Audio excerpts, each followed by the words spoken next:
Hello friends, आज की video में हम देखेंगे होम साइंस पेपर 2 का मॉक टेस्ट नंबर 19 और इससे पहले हमने 18 मॉक टेस्ट और प्रैक्टिस सेट टॉपिक वाइज कर रखा है, जो आपके बिहार बीपीएससी टीचर 2.0 के लिए अत्यंत महत्वपूर्ण है। अगर आपने वो सारे वीडियो नहीं देखा है तो आप जाकर वीडियो के प्लेलिस्ट में चेकआउट कर सकते हैं, जो आपके बिहार बीपीएससी टीचर 2.0 के लिए अत्यंत महत्वपूर्ण साबित होगा। और आप लोग के लिए विशेष ऑफर चल रहा है, जिसमें आपको 30 प्रैक्टिस सेट टॉपिक वाइज आपको सिर्फ दिया जा रहा है सिर्फ 101 रुपये में। अगर आप ज़्यादा डिटेल में पढ़ना चाहते हो, कोई रिस्क लेना नहीं चाहते हो अपने एग्जाम को लेकर, अपने जॉब को लेकर, तो आपको topic wise theory PDF, one liner fact और आपका all state India question paper, जितने आपके सारे स्टेट में आपके होम साइंस पेपर 2 का एग्जाम हो चुके हैं, उनका सारा क्वेश्चन आपको फ्री में दिया जा रहा है सिर्फ 151 रुपये के अंदर। अगर आप दोनों लेना चाहते हो, दोनों लेने के लिए आपको सिर्फ 201 रुपये पे करना पड़ेगा, जिसमें आपको मॉक टेस्ट आपको फ्री में दे दिया जाएगा। लेने के लिए आप इस नंबर पे आप मुझे व्हाट्सएप कर सकते हो, जो 7633961618 पे आप मुझे व्हाट्सएप कर सकते हो, या इस वीडियो के कमेंट बॉक्स में आप कमेंट कर सकते हो। और जिन्होंने पहले से आपका प्रैक्टिस सेट ले रखा हुआ है 101 रुपये में, अगर उन्हें topic wise theory PDF, mock test और ऑल स्टेट का प्रीवियस ईयर क्वेश्चन चाहिए, तो उन्हें एक्स्ट्रा 100 रुपये का भुगतान करना होगा, जो अभी तक बहुत बच्चों ने ले रखा हुआ है। अगर आप सीरियस हो अपने फ्यूचर को लेकर, तो आपका ये मॉक टेस्ट और आपका प्रैक्टिस सेट काफ़ी अत्यंत महत्वपूर्ण साबित होगा, ये मेरा दावा है। चलिए आज आज हम जो कवर करने वाले आज रहेगा रक्त एवं परिसंचरण तंत्र से, जो आपके 2 से 3 सवाल आपके प्रीवियस ईयर क्वेश्चन पेपर में पूछे गए थे। और आज का पहला क्वेश्चन है, एक पूर्ण हृदय चक्र की अवधि कितनी होती है? और ये सवाल आपका UP PGT home science paper 2 का 2021 का पूछा हुआ सवाल है। ऑप्शन है 5 सेकंड, ऑप्शन बी है 0.8 सेकंड, या ऑप्शन सी है 0.2 सेकंड, या ऑप्शन डी है आपका 2 सेकंड। याद रखिएगा, एक स्वस्थ हृदय 70 से 72 बीट 1 मिनट के अंदर आपका धड़कता है। जो आपके हृदय चक्र या दिल की धड़कन चक्र पूरा करने में इसे 0.8 सेकंड का समय लगता है। तो ऑप्शन बी आपका राइट आंसर हो जाएगा, और इस क्वेश्चन को आप भी वही क्वेश्चन टिक आउट कर लीजिएगा। चलते हैं अगले क्वेश्चन पे। अगला क्वेश्चन है, हृदय सेप्टम की सहायता से दो भागों में विभक्त होता है, जिसके घटक है माइकोंडियम एवं डैश ऊतक। आपको बताना है कि इस डैश ऊतक में क्या राइट आंसर होगा। और ये सवाल यूपी पीजीटी 2021 का होम साइंस पेपर 2 का पूछा हुआ सवाल है। और याद रखिएगा, हृदय सेप्टम की सहायता से दो भागों में विभाजित होता है, जिसमें आपका घटक होता है, जिसमें पहला आपका माइटोकॉन्ड्रिया होता है और दूसरा रेशेदार ऊतक होते हैं। तो ऑप्शन सी आपका राइट आंसर हो जाएगा। हृदय आवरण के दोनों पत्तों के मध्यम एक तरल पदार्थ होता है। इस तरल पदार्थ को क्या कहते हैं? ऑप्शन है कोशिका द्रव्य, ऑप्शन बी है लसिका द्रव्य, या ऑप्शन सी है एंडोकार्डियल द्रव, या ऑप्शन डी है प्रेकार्डियल द्रव्य। इसका राइट आंसर ऑप्शन आपका डी हो जाएगा। हृदय आवरण के दोनों पत्तों के माध्यम एक तरल पदार्थ होता है। इस तरल पदार्थ को पेरिकार्डियल द्रव्य के नाम से जानते हैं। ऑप्शन डी आपका राइट आंसर हो जाएगा। चम्मच की आकृति के नाखून जैसे लक्षण वाली कौन सा बीमारी होता है, आपको बताना है। और इस क्वेश्चन को most important question tick out कर लीजिएगा। ऑप्शन है क्वाशियोकर, ऑप्शन बी है रक्तलापता, या ऑप्शन डी है मरास्मस, या ऑप्शन डी है ऑल ऑफ द अबव। तो गलती से आप लालच में आकर all of D tick out मत कीजिएगा। चम्मच की आकृति के नाखून जैसे लक्षण वाली बीमारी का नाम आपका रक्तलापता कहते हैं, जिसे एनीमिया इंग्लिश में कहा जाता है। तो ऑप्शन आपका बी राइट आंसर हो जाएगा। रक्त की शर्करा की सामान्य मात्रा कितनी होती है? ये सवाल आपका होम साइंस पेपर 2 का पूछा हुआ सवाल है, यूपी टीजीटी 2021 में पूछा गया था। और इसका राइट आंसर ऑप्शन आपका बी हो जाएगा। रक्त में शर्करा की सामान्य मात्रा 80 से लेकर 120 मिलीग्राम आपके होता है। तो ऑप्शन बी आपका राइट आंसर हो जाएगा।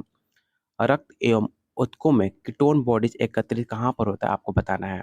याद रखिएगा, रक्त एवं ऊतकों में कीटोन बॉडी जो होते हैं आपके डायबिटिक कोमा में स्टोर होते हैं। तो ऑप्शन सी आपका राइट आंसर हो जाएगा। नीले द्वारा प्रत्येक मिनट में निष्पादित की गई रक्त की मात्रा को डैश कहते हैं।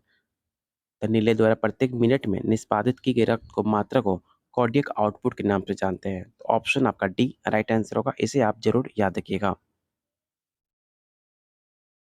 डैश शरीर का वो संस्थान है जो रक्त को शरीर की लघुत्तम इकाई कोशिका तक पहुंचाता है। काफी इंपॉर्टेंट क्वेश्चन है, आपको पता होना चाहिए। जो आपका रक्त परिसंचरण शरीर का वो संस्थान माना जाता है, जिसमें रक्त को शरीर की लघुत्तम इकाई कोशिका तक पहुंचाता है। और इस संस्थान में पहला हृदय जो शरीर में विभिन्न भागों में ऑक्सीजन युक्त रक्त पंप करता है। तो ऑप्शन बी आपका राइट आंसर हो जाएगा। ओ रक्त समूह में कौन सा एंटीजन पाए जाते हैं? आपको बताना है जो आपके ओ ब्लड ग्रुप वाले जो समूह होते हैं, उनमें कौन सा एंटीजन पाए जाते हैं? ऑप्शन है ए, बी, ए और प्लस बी या ऑप्शन डी ये इनमें से कोई नहीं। तो याद रखिएगा मानव रक्त समूह में जो आपका आरसीबी में पाए जाने वाले प्रतिजन के आधार पर किया जाता है। इनका वर्गीकरण सर्वप्रथम सबसे पहले लैंड स्टीनर ने किया था। इनका नाम आप जरूर याद रखिएगा। और रक्त समूह 4 प्रकार के होते हैं। आपका A plus B, A B plus O. ये सारे स्टेटमेंट को आप याद रखिएगा, आपके एग्जाम के दृष्टिकोण से अत्यंत महत्वपूर्ण है। प्लाज्मा प्रोटीन रक्त का लगभग कितना परसेंट होता है आपको बताना है। ऑप्शन है 7%, 15%, 20% या ऑप्शन डी है 50%। तो प्लाज्मा एक हल्के पीले रंग का गाढ़ा तरल पदार्थ है जो रक्त के आयतन लगभग 55% होता है। प्लाज्मा में 90 से लेकर 92% जल होता है और उसमें 6 से 8% और 7% प्रोटीन पाए जाते हैं। तो ऑप्शन आपका ए राइट आंसर होगा, इसे आप जरूर याद रखिएगा। लाल रक्त कणिकाओं का व्यास लगभग कितना होता है आपको बताना है। ऑप्शन है 2 सेंटीमीटर, ऑप्शन बी है 7 माइक्रोमीटर, या ऑप्शन सी है 15 माइक्रोमीटर, या ऑप्शन डी 1 सेंटीमीटर। तो लाल रक्त कणिकाओं जिसे आप आरबीसी के नाम से जानते हो उसका जो व्यास लगभग होता है वो 7.4 इंटू 10⁻⁴ सेंटीमीटर होता है, जो आपके 7.5 माइक्रोमीटर बोल सकते हो। तो ऑप्शन बी आपका राइट आंसर हो जाएगा। और याद रखिएगा माइक्रोमीटर को आपको सेंटीमीटर में ऑप्शन दे सकता है, तो इसे भी आप जरूर याद रखिएगा। 7.5 इंटू 10⁻⁴ होता है। अगला क्वेश्चन कह रहे हैं कि आरबीसी में क्या नहीं होता है। काफ़ी मोस्ट इंपॉर्टेंट क्वेश्चन है, आपको बताना है कि आरबीसी में क्या नहीं पाया जाता है। तो आप सबको पता होगा आरबीसी में आपका पानी का मात्रा नहीं पाया जाता है। तो ऑप्शन आपका डी राइट आंसर हो जाएगा। श्वेत रक्त कणिकाओं का अनियंत्रित उत्पादन क्या कहलाता है? तो श्वेत रक्त कणिकाओं का अनियंत्रित उत्पादन ल्यूकेमिया के नाम से जानते हैं। तो ऑप्शन आपका बी राइट आंसर हो जाएगा। रक्त को जमने में कौन सा सहायता करता है? मोस्ट इंपॉर्टेंट क्वेश्चन है, इस क्वेश्चन को most important question tick out कर लीजिएगा। और याद रखिएगा फाइब्रिनोजन रक्त में पाया जाने वाला एक ऐसा प्रोटीन है जो प्रोटीन रक्त को थक्का बनाने में सहायक करता है। तो ऑप्शन सी आपका राइट आंसर हो जाएगा। वयस्क अवस्था में लाल रुधिनाओं को निर्माण कौन करता है? ऑप्शन है यकृत में, प्लिया में, अस्थि में, या ऑप्शन डी है लसिका ग्रंथि में। तो इसका राइट आंसर ऑप्शन आपका सी होगा, जिसे आप रेड ब्लड सेल के नाम से जानते हो। तो ऑप्शन आपका सी राइट आंसर होगा। एक हीमोग्लोबिन के अणु में डैश ऑक्सीजन बंधक स्थान होते हैं। आपको बताना है कि हीमोग्लोबिन में जो ऑक्सीजन का बंधक स्थान होता है वो कितना होता है। ऑप्शन है 6, 7, 2 या 4। अगर आपने सीटेड 6 to 8 में साइंस पढ़ा होगा तो आपको पता होगा कि एक हीमोग्लोबिन के अणु में 4 ऑक्सीजन बंधक होते हैं। तो ऑप्शन आपका डी राइट आंसर होगा, इसे आप जरूर याद रखिएगा। मानव शरीर में एकमात्र धमनी जो ऑक्सीजन रहित रक्त वहन करती है उसका नाम क्या है? ऑप्शन है दाईं हार्दिक धमनी, या ऑप्शन बी है बाईं हार्दिक धमनी, या ऑप्शन सी है फुस्फुसी धमनी, या ऑप्शन डी है ग्रीव धमनी। तो इसका राइट आंसर ऑप्शन आपका सी हो जाएगा। मेगाप्लास्टिक रक्त अल्पता न्यून में किसकी कमी से होता है आपको बताना है। तो काफ़ी इजी सवाल है, आप सबको पता होगा कि विटामिन B12 और फोलिक अम्ल के चलते आपका मेगाप्लास्टिक अम्ल आपका कमी से होता है। तो ऑप्शन आपका आपका सी राइट आंसर हो जाएगा। हमारे रक्त प्लाज्मा में कौन सा प्रोटीन होता है? ये क्लास 6 to 8 का पूछा हुआ सवाल है। आपको पता होगा कि हमारे रक्त प्लाज्मा में सबसे ज़्यादा आपके फाइब्रिन प्रोटीन देखने को मिलता है। तो ऑप्शन बी आपका राइट आंसर हो जाएगा। और इस सवाल आपका उत्तराखंड पेपर 2 होम साइंस 2020 का पूछा हुआ सवाल है। रक्त हानि की रोकथाम टेस्ट क्या कहलाती है? तो विटामिन रक्त में वो क्षमता पैदा करता है जिसके फलस्वरूप बहता हुआ रक्त जमकर थक्का बनता है और उसका बहना रुक जाता है। उस क्रिया को हम आपके रक्त थक्का जमना कहते हैं। तो ऑप्शन बी आपका राइट आंसर होगा, इसे आप जरूर याद रखिएगा। और ये सवाल आपका स्टेट पीजीटी 2019 का पूछा सवाल है, आपके बिहार 2019 का। एक जोखिम कारक जिससे हस्तक्षेप हृदय वायु रोगों को कम कर सकते हैं, आपको बताना है इसका राइट आंसर क्या होगा। इसका राइट आंसर ऑप्शन आपका बी होगा। और ये सवाल आपका DTPSB PGT home science paper 2 का पूछा हुआ सवाल है। आपको वही क्वेश्चन आंसर कराया जा रहा है जो आपके टीचिंग एग्जाम में बार बार पूछे जाते हैं। और आप लोगों से रिक्वेस्ट है, जितने लोग आप वीडियो देख रहे हो प्लीज़ वीडियो को एक बार लाइक, और जितने मन करे जितना बार हो सके जितने बार अपने फ्रेंड्स को ग्रुप्स में वीडियो को हर एक फ्रेंड्स अपने ग्रुप्स में वीडियो को शेयर कीजिएगा। और जिन्होंने चैनल को सब्सक्राइब नहीं किया तो फ्री है चैनल को सब्सक्राइब करना, इसमें आपका फ़ायदा है। हर चीज़ आपको न्यूज़ कंटेंट आपको यहाँ पर फ्री में दिया जाता है। अगला क्वेश्चन है रक्त कोशिकाएँ जो मोनोसाइट में छोटी होती हैं और जिसमें बड़ा केंद्रक पाया जाता है उसका आंसर क्या होगा?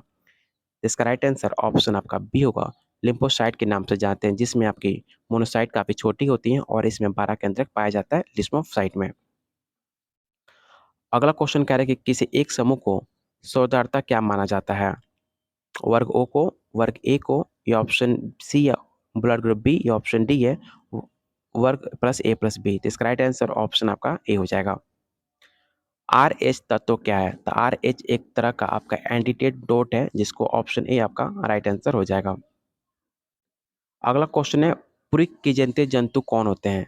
आपको बताना है पुरकिंजन्य तंतु कौन होते हैं। तो हमारे शरीर में पुरकिंजन्य तंतु पाए जाते हैं जो हृदय में प्रेजेंट होते हैं, जो तुरंत हृदय में एक नेटवर्क की भांति कार्य करते हैं और हृदय के एंट्रोवेटिकुलर नोड के नाम से जानते हैं। तो ऑप्शन आपका ए राइट आंसर होगा। याद रखिएगा, पुरकिंजन्य आपके हृदय में पाए जाते हैं।